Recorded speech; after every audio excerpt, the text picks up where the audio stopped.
రైతులకు సర్కారోళ్ళు ఏమేం బాకున్నారు, ఎంత మంచి చేసిర్రు, ఎంత చెడు చేసిర్రు అన్ని లెక్కలు కట్టి మరి వివరంగా చెప్పిండు. మరి కాదు ఏందో మనం కూడా చూడాలి కదా, అరుచుకోవాలి కదా. పాన్రి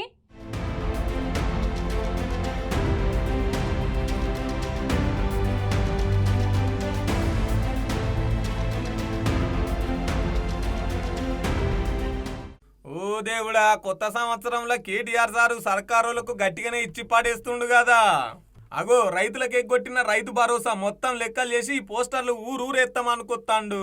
అగో కాంగ్రెస్ అధికారంలోకి రాగానే 15 రోజులల్లా ప్రజాపాలన పేపర్లల్లా దరఖాస్తులు ఏమేమి నింపిరు, ఏమేమి అంశాలు వచ్చినాయి, ఎంతమంది అప్లికేషన్ పెట్టుకురు అనేది కుద్దు ముచ్చట చెప్పుకుంటూ వచ్చిండు. అగో రైతు భరోసా పేరు మీద సర్కారు చేస్తున్న కుట్రేందో ఇట్లిప్పి చెప్పుకొచ్చిండు. వానకాలం సాగు చేసేటోళ్ళు 1.5 లక్షల ఎకరాలు అయితే దీంట్లో వానకాలం తర్వాత మిర్చి కావచ్చు, పత్తి కావచ్చు, ఇట్లా కొన్ని పంటలు ఉంటాయి కదా, అవి మళ్ళా సెకండ్ టైం వేయలేరు కదా. అగో కల్లా కడి చేసే కుట్ర జరుగుతుందని చెప్పేసి గిట్లా గరమైకొచ్చిండు. రైతులు నీకు ప్రమాణ పత్రం ఇచ్చుడు కాదు, నువ్వే రైతులకి ఇవ్వాలి. రుణమాఫీ చేసినావని గప్పాలు కొడుతున్నావు కదా. ఊళ్ళల్లో సభ పెట్టు, అందరం పోయి ఊళ్ళే కూర్చుందాం, ఏడేడా ఎంత చేసినావో చూద్దాం.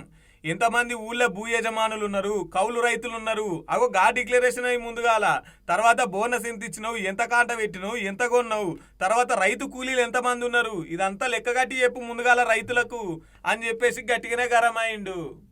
చూడబోతే ఈ ఏడాది కూడా గట్టిగానే కొట్లాడుతట్టుండగా కేటీఆర్ అన్న. ఏ కేసు పెడతామన్నా కూడా అసలు అదురుతలేడు, బెదురుతలేడు. రోజు గులాబీ పార్టీ గులాబీ భవన్లకు పోడు, ప్రెస్ మీట్ పెట్టుడు, సర్కార్ మీద గరమావుడు. గిట్లా నడుస్తుందబ్బా.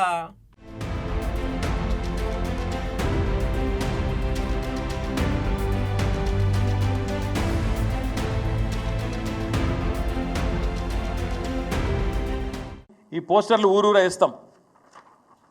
ప్రభుత్వం ఇప్పటి వరకు ఎగ్గొట్టింది, ఈ ప్రభుత్వం వచ్చినాక ఎగ్గొట్టింది ఒక్కొక్క రైతుకు మొత్తం అందరు రైతులకు కలిపితే దాదాపు 26,500 కోట్ల రూపాయలు. పోస్టర్లు ఊరూరా వేస్తాం. చెప్పు సమాధానం. ఒక్కొక్క రైతుకు నువ్వు చెప్పిన ప్రకారం ఏమన్నావు నువ్వు అన్నాడు.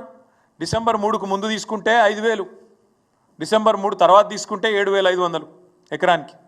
ఇది రేవంత్ రెడ్డి చెప్పిన మాట. వేసినావా మరి 7,500 చొప్పున? ఒక్కలకన్నా పడ్డదా ఈ రాష్ట్రంలో?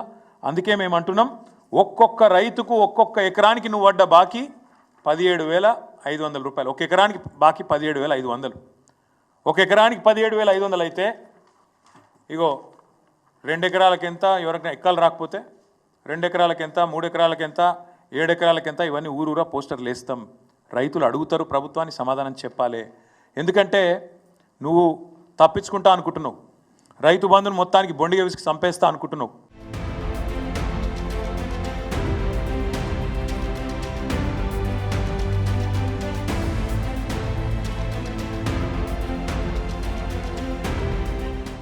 ఇవాళ నేను ఈ ప్రభుత్వాన్ని అడుగుతా ఉన్నా, ఎవరు ఇవ్వాలి ప్రమాణ పత్రం? నిజానికి మీకేమైనా సిగ్గుందా అసలు? నీ ప్రభుత్వానికి ఎవరు ఇవ్వాలి అసలు? నువ్వు ఇవ్వాలి, నీ ప్రభుత్వం ఇవ్వాలి ఊరూరా ప్రమాణ పత్రము, డిక్లరేషన్. ఏమని ఇవ్వాలి నువ్వు చెప్పు. నువ్వు అసలు నీ ప్రభుత్వం రుణమాఫీ చేసింది అని బయట డైలాగులు కొడుతున్నావు. పెట్టు ఊళ్ళల్లో లిస్టు. ఏ ఊళ్ళో ఏ రైతుకు ఎంత రుణమాఫీ అయిందో దమ్ముంటే పెట్టు లిస్టు. ఏ ఊరిలో ఏ రైతుకు నీ ప్రభుత్వం ఎంత రుణమాఫీ చేసింది, ఎన్ని ఎకరాలకు చేసింది, ఎన్ని లక్షలకు చేసింది పెట్టు దమ్ముంటే. ఊళ్ళో పంచాయతీ కాడ, గ్రామ పంచాయతీ ఆఫీస్ కాడ మొత్తం లిస్టు పెట్టు. ఎవరికి ఎంత అయిందో ఎరకైతుంది ప్రజలకు కూడా. రెండవది, ఏమి ఇవ్వాలి నువ్వు? డిక్లరేషన్ నువ్వు ఇవ్వాలి, నీ ప్రభుత్వం ఇవ్వాలి. ఏమి ఇవ్వాలి చెప్పాలి నువ్వు. ఈ ఊరిలో ఎంతమంది భూ యజమానులు ఉన్నారు, ఎంతమంది కౌలు రైతులు ఉన్నారు, రేపు నువ్వు భూ యజమానులకు రైతు భరోసా ఎట్లా ఇవ్వబోతున్నావు, ఎట్లా నువ్వు కౌలు రైతులకు ఇవ్వబోతున్నావు, లిస్టు పెట్టు. డిక్లరేషన్ నువ్వు. మూడో డిక్లరేషన్ నువ్వే ఇవ్వాలి. ఏ ఊర్లో బోనస్ ఎంతమందికి ఇచ్చినావు పెట్టు. ఏ ఊర్లో కాంటా ఎంత పెట్టినావు, ఏ ఊర్లో ఎంత కొనుగోలు చేసినావు, ఎంత జోకినావు, ఎంత కొన్నావు, ఎంతకు నువ్వు పైసలు ముట్టినాయి పెట్టు లిస్టు. అట్లే ఇంకోటి పెట్టాలి లిస్ట్. నువ్వు ఏ ఊళ్ళో రైతు కూలీలు ఎంతమంది ఉన్నారు, ఎంత ఎవరికి ఎంత బాకీ పడ్డావు, ఒక గా లిస్టు పెట్టు. డిక్లరేషన్ ఇవ్వాల్సింది రైతులు కాదు, ప్రమాణ పత్రం ఇవ్వాల్సింది రైతులు కాదు. ఇవాళ ఇమానం తప్పిన ప్రభుత్వం ఇవ్వాలి, నీతి తప్పిన బేయిమాన్ ప్రభుత్వం ఇది. మీరు ఇవ్వాలి ప్రమాణ పత్రం రైతులకు. ఊరూరికి లిస్టు పెట్టు.